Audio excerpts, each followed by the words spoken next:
사도신경으로 신앙 고백하시겠습니다.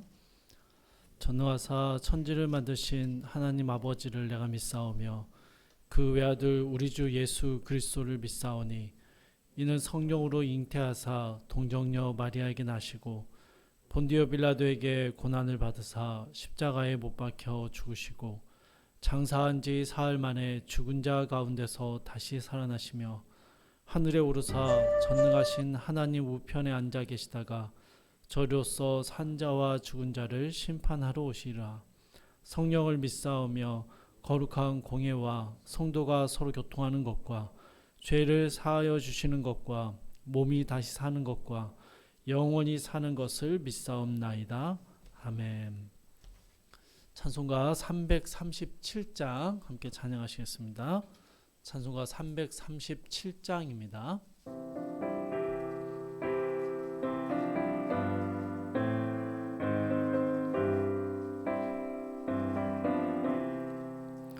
내 모든 시험 무거운 짐을 주 예수 앞에 아뢰이며 근심에 쌓인 날 돌아보사 내 근심 모두 맡으시네.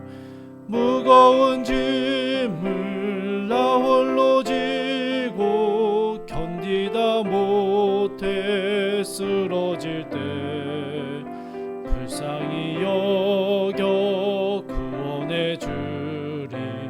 은혜의 주님 오직 예수. 내 모든 시험 닥치는 환난 주 예수 앞에 아뢰이며 주께서 친히 날 구해 주사 넓으신 사랑 베푸시네. 무거운 짐을 나 홀로 지고 견디다 못해 쓰러질 때 불쌍히 여겨 구원해 주리. 은혜의 주님 오직 예수.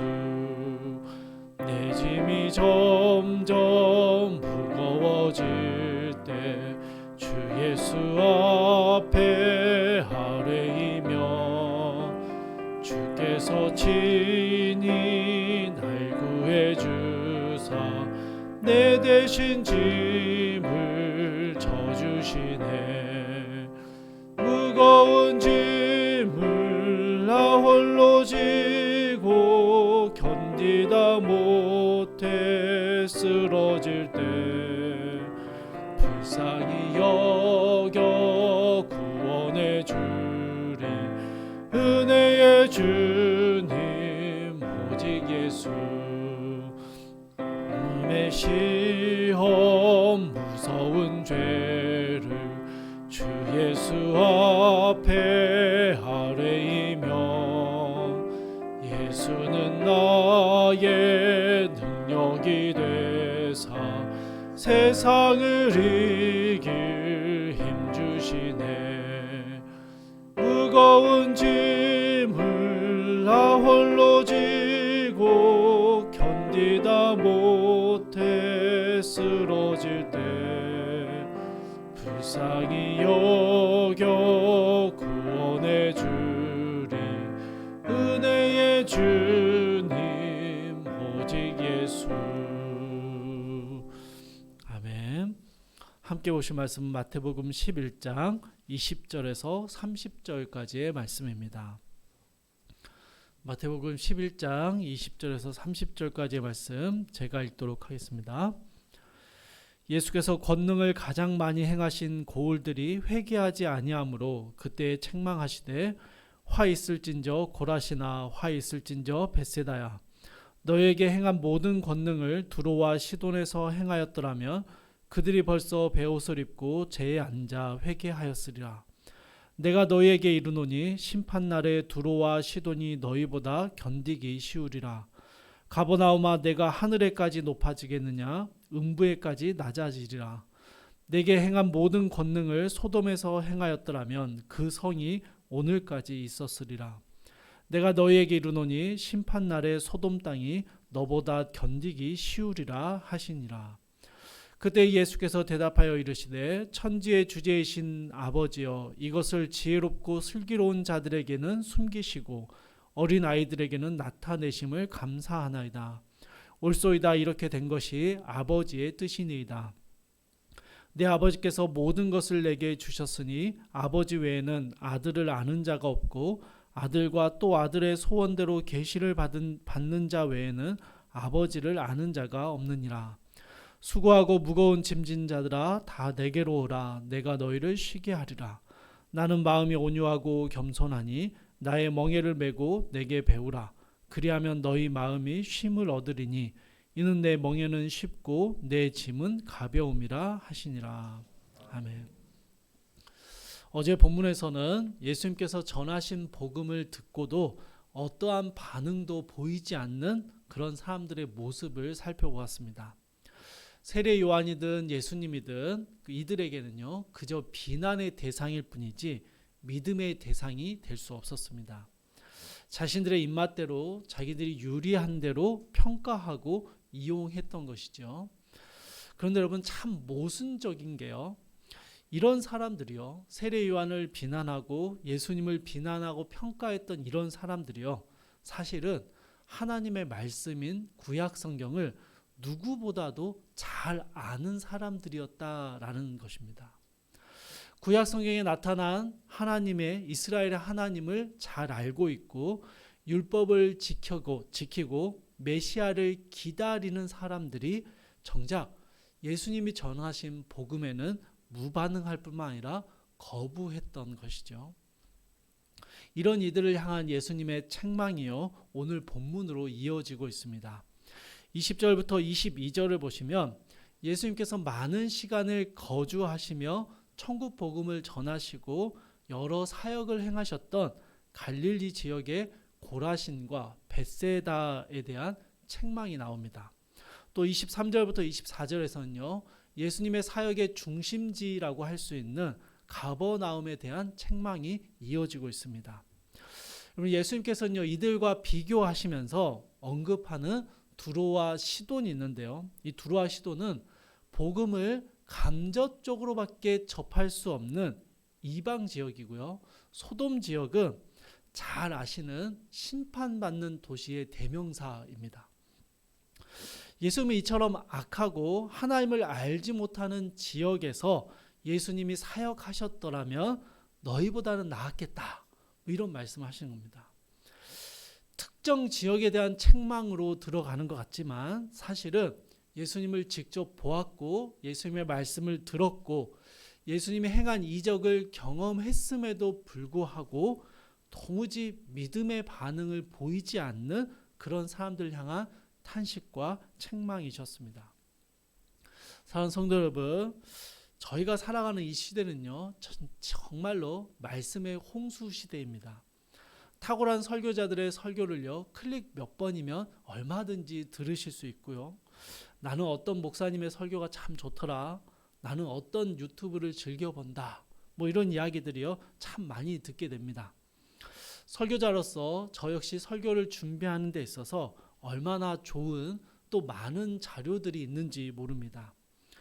이처럼 우리는 많은 말씀을 듣고 알고 있고요, 그만큼 말씀을 많이 접하며 살아가는데, 그런데요, 말씀의 능력들이 정말 우리의 삶에 경험되어지는가, 이것은 의문입니다. 여러분 다른 이야기가 아니라 제 이야기입니다. 설교를 준비하고 여러 자료들을 살펴보고 말씀을 연구하고 묵상하는데 정작 그 말씀의 능력들을 내 삶에서 경험하며 살아가고 있는가, 이것은요, 언제나 설교자로서 가지고 있는 마음의 큰 짐이자 고민거리입니다. 여러분, 오늘 예수님께서는요, 우리가 그렇게 말씀을 듣고 읽고 그렇게 많이 접하면서도 정작 그 복음의 말씀을 살아내고 말씀의 능력을 경험하지 못하는 것에 대해서 이상하게 여기십니다.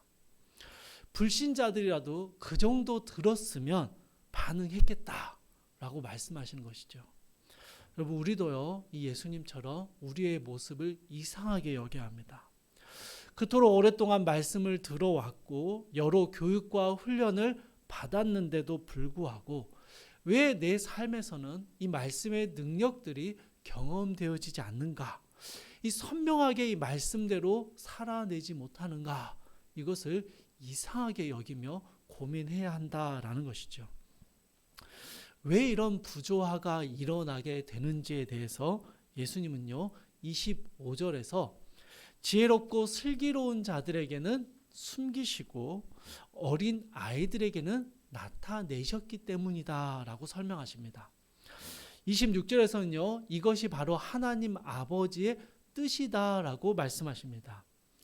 그럼 이게 어떤 의미일까요? 말씀의 능력을 경험하는 일은요, 말씀을 아무리 많이 듣고 지식과 명철이 있다고 해서 가능한 게 아니다라는 것입니다. 여러분, 하나님께서는요, 그렇게 역사하지 않으십니다. 어떤 사람들이 말씀의 능력을 경험하고 어떤 사람들이 하나님이 나타내 주시는 계시의 말씀을 경험할 수 있다라고 이야기하십니까? 어린 아이들입니다. 어린 아이들. 이 마태복음에서 특별히 이 어린 아이들이라는 표현은요, 하나님께 전적으로 의지하며 말씀이신 예수님을 믿고 신뢰하는 사람들을 지칭합니다. 여러분, 율법 교사들이요, 율법을 지키기를 강조했습니다. 율법 교사들이 수많은 말씀들을 가르치고요, 전했습니다. 그것을 듣고 배우고 지켜내는 의무를 지킨다면 이 말씀대로 살아내는 거다라고 생각했습니다. 그런데 여러분, 더 많은 말씀을 듣고 읽는 것으로 가능한 것이 아니었습니다. 더 많은 봉사와 섬김을 감당하며 저절로 말씀의 능력을 경험하게 되는 게 아니었습니다.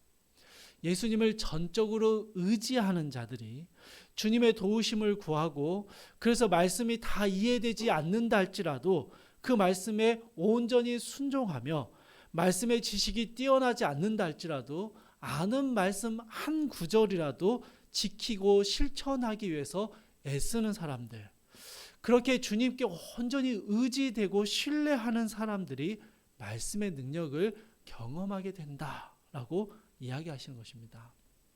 무거운 의무와 멍에들이 아니라 주님을 전적으로 의지하며 그분께 맡기는 사람들, 그들이 그 하나님의 말씀의 능력을 경험하게 된다라고 말씀하시는 것이죠. 주 안에서 사랑하는 성도 여러분, 날마다 이 새벽의 시간에 나와서 우리 주님 앞에 온전히 의지하며 무릎 꿇는 이 기도의 자리 가운데 나오심을 축복합니다. 내 삶에서요, 하나님의 역사가 이루어지고 주의 말씀의 능력들이 경험되어지는 것은요, 우리가 이 주님 앞에 온전히 엎드려지고 주님께 온전히 의지하고 신뢰하는 이 기도의 시간, 무릎 꿇는 시간에 이루어지는 것입니다.